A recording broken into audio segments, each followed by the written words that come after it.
Soundwave superior, Decepticons inferior. Who are you calling inferior? Since I've had enough of you and your ideas, Megatron, don't.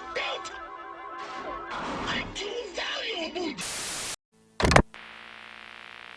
Evil is a cruel weapon that destroys all who touch it, whether they are receiving it or creating it. But not all evil is the same. It comes in many different forms and colors. For some, it is simply for cruelty's sake, but for others, it is merely a tool, a means to an end. Evil comes in many forms, such as lawful, neutral, and chaotic. In the new Transformers comic series by Skybound, the diversity of evil is well shown by two Decepticons. Soundwave represents lawful evil, while Starscream is a pure personification of chaotic evil. In this video, I want to analyze how the comic series shows the differences in evil, what impact it has, and ultimately, where it leads you. By the way, you guys, if you enjoyed this video, please like, comment, and subscribe for more. Also, I just wanted to let you know that I'm creating my own comic which takes place in a world dominated by dragons where humans are forced to live underground. However, small groups of augmented warriors known as dragon hunters brave the surface and fight off the dragon hordes, hoping one day to reclaim the world. If you like, please join my Patreon to help support it and get additional details. On there, I'll share pages when they're complete ahead of time and share the behind the scenes content such as scripts and storyboards. Now, back to the video. Chaotic evil is known for its cruelty, unpredictability, and just the overall lack of direction or even a point. In the Transformers comic series, no one better represents this than Starscream. In most iterations of the Transformers series, Starscream has always been the second in command of the Decepticons, a conniving and disloyal underling to Megatron, someone who was cowardly and at the receiving end of violence from both the Autobots and Decepticons, and of course, quite evil. The latter which has been exaggerated to a large extent in the new comic series, to a level that we haven't really seen before. Now, most of the Decepticons are evil in this series, but most of them have a code of honor. They kill when it is useful and necessary, and believe in brotherly loyalty and duty. But Starscream mostly cares for himself. He'll kill humans without need and berate and abuse other Decepticons without cause. And when he makes mistakes, he'll never take corrections and will instead push his faults onto others. Starscream's quickness to violence and cruelty does him no favors. It increases the resolve of his enemies and forms dissent within his Decepticon ranks. This chaotic evil leads him to not looking far into the future and instead focusing more on the present. For example, when the Decepticons were attacking the Ark, Megatron would be wounded by Optimus and ask Starscream for help. Starscream would use this chance to kill Megatron to become leader himself. However, Starscream had no experience leading the Decepticons alone, and Megatron was a far superior commander. Here he damages the overall effectiveness on the Decepticons for his selfish desire for power, not thinking of the bigger picture, and due to his ineffective leadership, he would eventually doom himself. Those who revel in evil usually desire instant gratification. This lack of foresight leads you nowhere. This doesn't even bother Starscream as he cares mostly about himself rather than any cause or even the well-being of his fellow Decepticons. This is seen when he abandons a wounded Skywarp behind, or recklessly throws Decepticons into battle for them to only be destroyed. A leader who shows no care for his soldiers will not have their love or loyalty for long.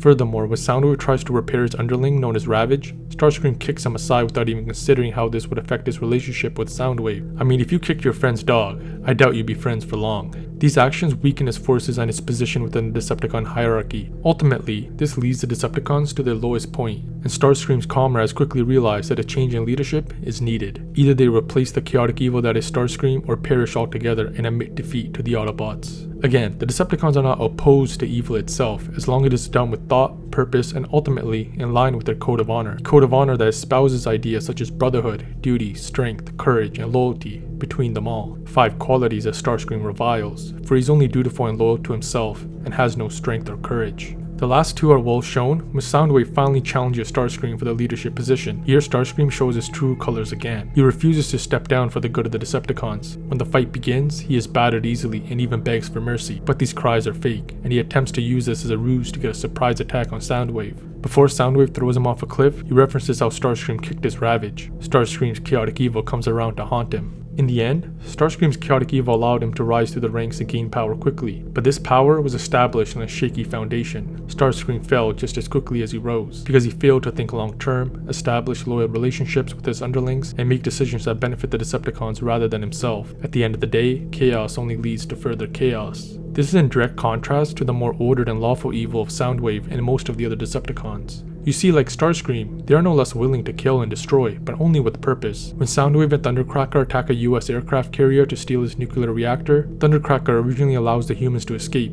He sees no need to harm such weak beings that are no threat to him. Of course, he is overridden by Soundwave, who states that the humans must be killed to prevent any witnesses. He declares this unfortunate but necessary. Afterwards, they successfully seize the nuclear reactor. If this had been Starscream, he most likely would have gone out of his way to be cruel, and would have even ignored the original objective of securing the reactor. His indulgence and violence may have given the humans a chance to strike back or call for backup.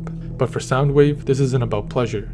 It's just business, and he proves himself far more capable than Starscream. Soundwave leads by example and conducts his evil within the bounds of Decepticon honor. When he usurps Starscream and becomes a leader, he doesn't stab Starscream in the back or attack him when he isn't looking. No, instead he formally challenges Starscream for the leadership role, giving him a proper chance to defend himself or even surrender and submit. Starscream would have never done this. When he usurped Megatron, he waited for the perfect opportunity and betrayed Megatron at his weakest. If the other Decepticons had learned of this, they would have turned against him. But with Soundwave defeating and potentially killing Starscream lawfully, he manages to secure his position as leader with the admiration of the other Decepticons, thereby establishing his leadership on a more solid foundation. Soundwave even rescues his comrades who fall in battle like Skywarp, and listens to the concerns of others such as Thundercracker. He opposes unnecessary torture, keeps in line with Decepticon honor. This further ensures that the admiration and loyalty of other Decepticons. When Astrotrain arrives at the hospital to kidnap Spike, he threatens to blow up the hospital if Spike doesn't surrender. When Spike surrenders himself and allows himself to be taken without a fight, Astrotrain actually keeps his side of the bargain and doesn't harm the hospital, thereby showing the humans that the Decepticons keep their word. This could come in handy in the future. Humans will be much more likely to surrender when they know that the Decepticons will honor the conditions that they offer. What Astrotrain did was evil, but there was a purpose and a logic attached to it.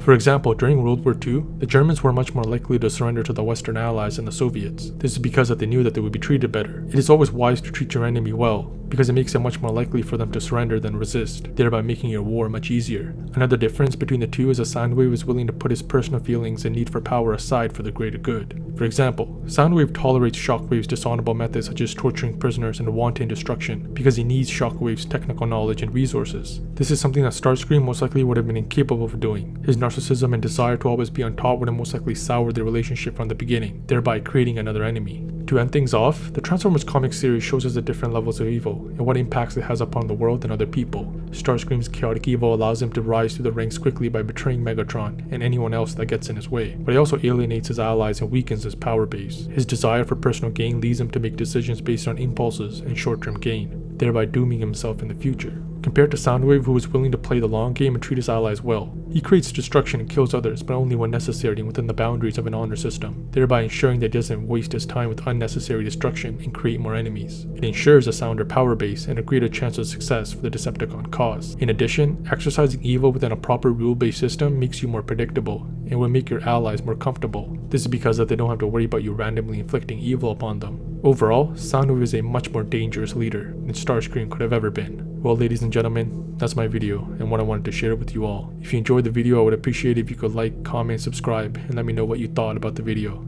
I'll catch you in the next one.